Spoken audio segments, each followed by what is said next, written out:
ہمارا دشمن کم ظرف اور بزدل ہے جس نے چھپ کر معصوم شہریوں کو نشانہ بنایا۔ معصوم شہریوں کے خون کے آخری قطرے تک کا حساب لیا جائے گا۔ ترجمان پاک فوج نے واضح کر دیا، کہا پاکستان ایئر فورس نے بروقت بھارتی جدید طیاروں کو زمین کی دھول چٹائی۔ LOC پر جوابی کارروائی میں متعدد بھارتی چیک پوسٹوں کو تباہ کیا گیا۔ شہید ہونے والوں کی تعداد بڑھ کر 31 ہو گئی ہے، جبکہ اس دوران 57 افراد زخمی بھی ہوئے ہیں۔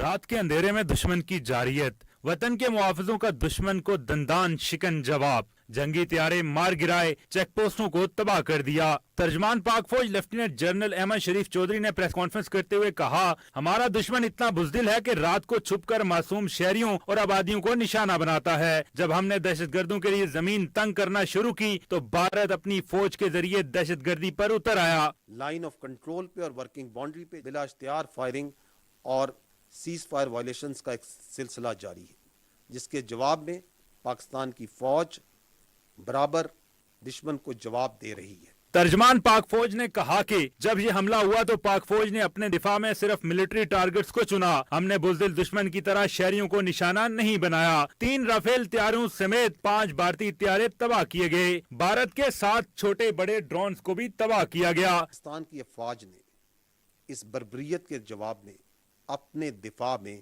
صرف اور صرف ملٹری ٹارگٹس کو چنا، نہ کہ بزدل دشمن کی طرح شہریوں کو اور معصوم لوگوں کو نشانہ بنایا۔ جب دشمن اپنے ہتھیاروں سے لیس اپنے طیاروں کے ساتھ ونس اٹ کیم اس کے جدید طیاروں کو زمین کی دھول چٹائی۔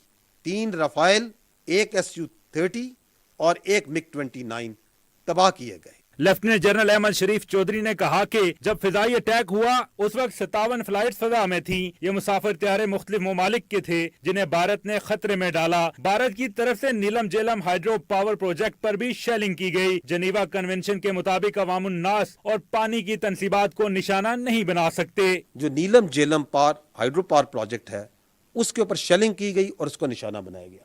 آرٹیکل 54 جنیوا کنونشن کا کیا کہتا ہے؟ وہ کہتا ہے it is prohibited to attack, destroy, remove or render useless objects which are indispensable to the survival of the civilian population. That includes drinking water installations and supplies and irrigation works. ان کا کہنا ہے کہ قوم کو افواج پاکستان پر اور افواج کو اپنی بہادر قوم پر فخر ہے۔ افواج پاکستان اور قوم دشمن کے خلاف متحد ہیں، اپنے عوام اور زمین کے تحفظ پر کوئی سمجھوتا نہیں کریں گے۔ معصوم شہریوں کے خون کے ہر قطرے کا حساب لیا جائے۔